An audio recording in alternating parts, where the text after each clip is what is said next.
En el versículo 1 del capítulo 10 está mi alma hastiada de mi vida, daré libre curso a mi queja, hablaré con amargura de mi alma, diré a Dios, no me condenes. Y aquí es donde viene el punto central de la argumentación de Job. Dice, hazme entender por qué contiendes conmigo. Job sabe que Dios está peleándose en contra de él. Job no entiende por qué. La Biblia sí nos va a revelar por qué, y en todo el libro de Job se nos está mostrando que el problema es el pecado, pero Job no entiende cómo es que el pecado también lo está afectando a él si él ha vivido en justicia y en santidad. Él se ha guardado, él ha tratado de agradar a Dios, y entonces Job eso es lo que está preguntando. ¿Qué tan poderoso es el pecado que incluso a mí me está afectando?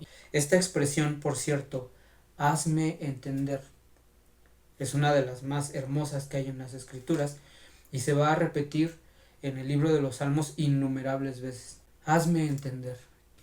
¿Por qué? Porque hay algo que no alcanzamos a entender y que solamente la revelación divina nos puede ayudar a comprender. Hazme entender por qué contiendes conmigo. Entonces se da por sentado que hay una enemistad entre Dios y los hombres. ¿Te parece bien que oprimas, que deseches la obra de tus manos y que favorezcas los designios de los impíos? Y aquí es en donde viene esta dificultad, en donde Job ahora le da la vuelta al asunto y ahora él no ve su propia imposibilidad, sino la imposibilidad de Dios. Y esto es lo fascinante de la argumentación de Job. Versículo 4 dice, ¿tienes tú acaso ojos de carne? ¿Ves tú como ve el hombre? ¿Son tus días como los días del hombre o tus años como los tiempos humanos para que inquieras mi iniquidad y busques mi pecado? Dios está en el cielo, Él es eterno, Él no sabe lo que significa que tus padres te abandonen, que tus padres te maltraten, el no tener tal vez ni siquiera para comer, el vivir una vida tan difícil que llegue un momento en el que en tu pensamiento no haya más alternativa que convertirte en un delincuente. Y tal vez no nos tengamos que ir a ese extremo, pero ¿qué tipo de vida pudo llevar una persona para que al final haya decidido divorciarse y terminar con su matrimonio? ¿Qué situaciones pasan por el corazón del hombre para tomar esas decisiones? No las justifica. Sin embargo, Job lo que está diciendo, Dios, tú no sabes lo que es pasar las dificultades de la vida humana. Y dice, y eres tú el que nos va a juzgar. Esta primera gran dificultad, cuando viene Moisés, él establece el sacerdocio levítico y lo que la Biblia nos dice es que estos sacerdotes en realidad eran un símbolo de un sacerdote perfecto que vendría para, por último y de una vez por todas, librarnos del pecado y de la ira de Dios. Así que vamos rápidamente a la carta a los Hebreos, capítulo 5, en el versículo 1, hablando del sacerdocio levítico. Dice, porque todo sumo sacerdote es tomado de entre los hombres,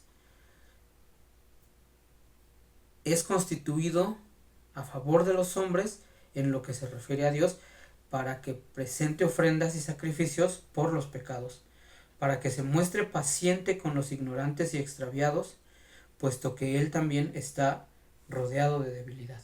Entonces, el apóstol Pablo nos muestra que el sacerdocio levítico en realidad Dios lo estableció de esa manera porque sí necesitamos un mediador, sí necesitamos que alguien se pare entre Dios y los hombres y Él interceda a favor de nosotros. Y lo que el apóstol Pablo dice es, se escoge entonces a un sacerdote de entre los hombres, uno que sea como nosotros, uno que sea como yo y que sepa lo que yo estoy sintiendo y que haya vivido lo mismo que yo estoy viviendo. Y entonces se puede parar delante de Dios y pueda decir, oye, por favor, ten compasión de él, porque sí está mal lo que hizo, pero mira las condiciones en las que ha vivido. Y eso es lo que el apóstol Pablo está diciendo sobre el sacerdocio levítico. Pero entonces hay una revelación más profunda en esto, y es el hecho de que nuestro Señor Jesucristo vino a hacerse como uno de nosotros para Él convertirse en el sacerdote perfecto, el que puede interceder en favor de nosotros. Porque cuando Job le pregunta, ¿tienes tú ojos como de carne? Jesucristo puede pararse delante de él, siendo Dios y al mismo tiempo siendo hombre, y decir, sí, tengo los mismos ojos que tú tienes, puedo ver las mismas cosas que tú ves, y también puedo contar mis años como los cuentas tú. Y eso es lo que dice la carta a los Hebreos.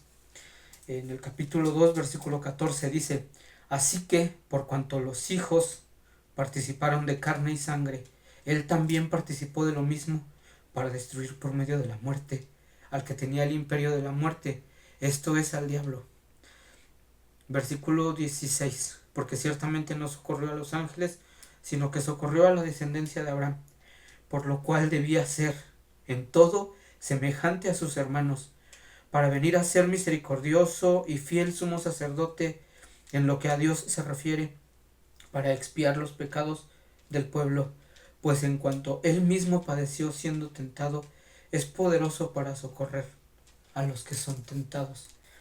Así que en lo que Job está diciendo es, Dios, tú no sabes lo que es que la gente te maltrate, que te desprecian, y sentir lo que nosotros sentimos. Jesús vino a esta tierra a experimentar exactamente todo lo que nosotros experimentamos, y Él se para delante de Job para decir, yo sí sé lo que es sentir lo que tú estás sintiendo. Hoy Jesucristo se para delante de ti para decirte exactamente lo mismo.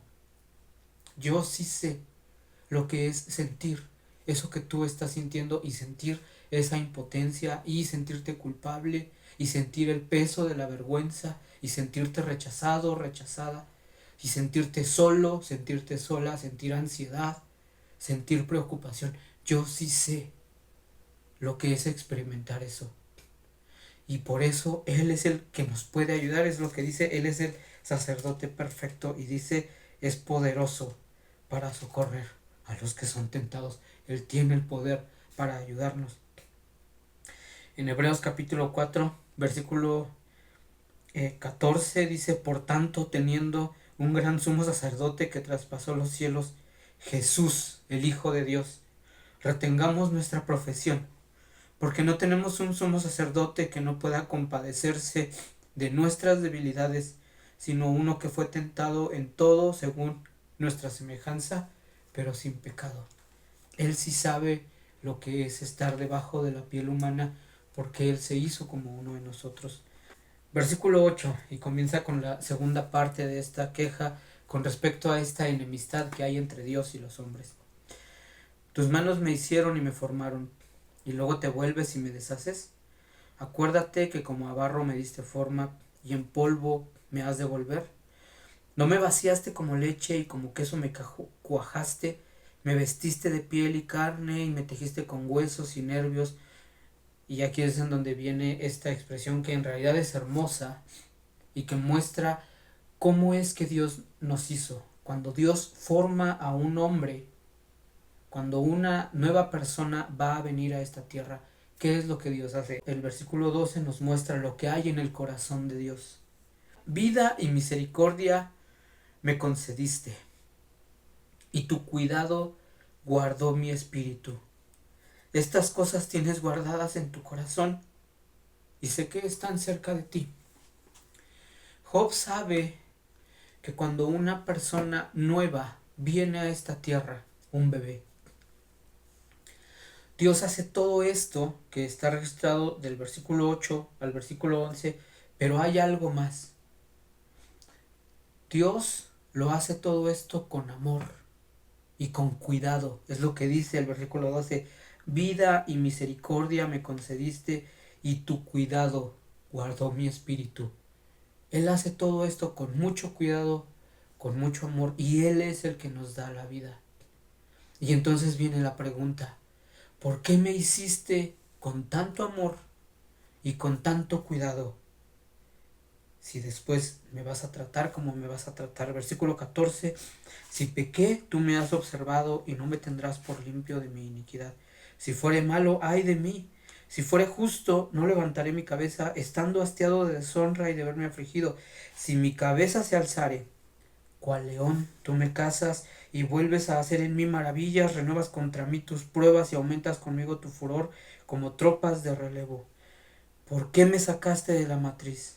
Hubiera yo expirado y ningún ojo me habría visto.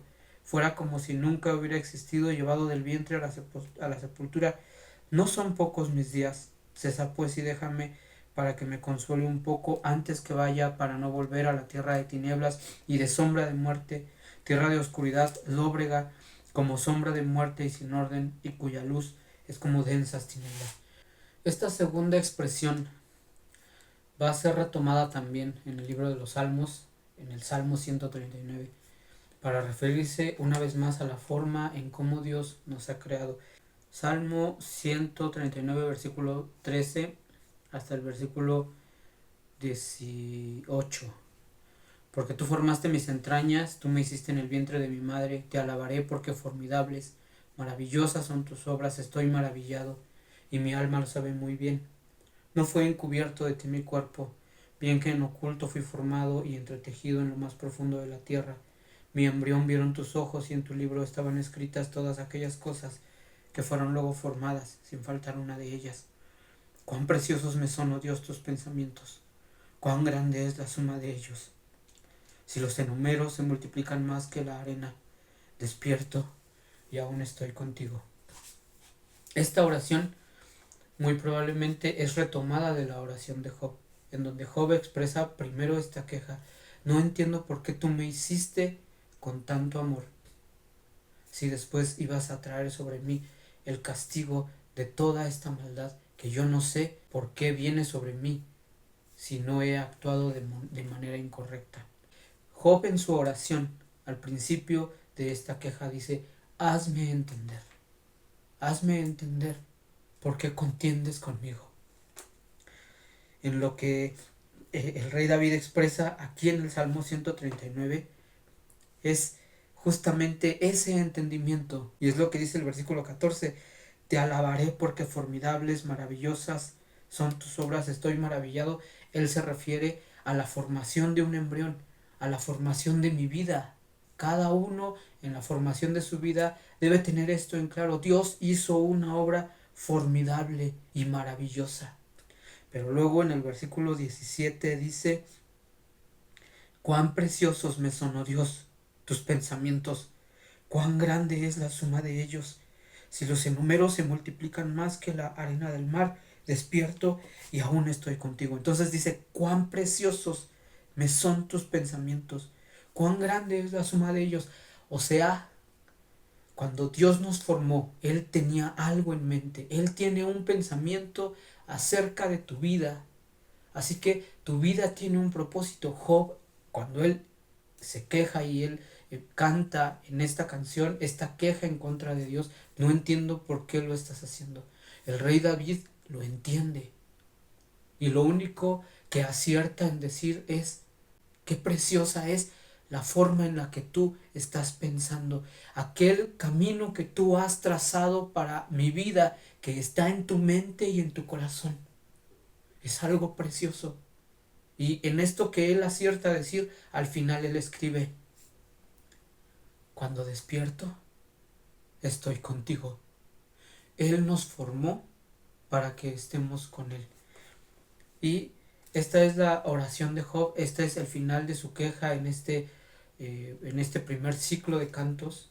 Y esta oración en donde Job dice: hazme entender, que sea también nuestra oración. Esta oración, reitero, es una oración que aparece innumerables veces en el libro de los Salmos, y que también se convirtió y ha sido por mucho tiempo mi oración. Dios mío, hazme entender, que también sea tu oración. Haznos entender, Señor, porque hay cosas que no alcanzamos a entender. Que Dios les bendiga.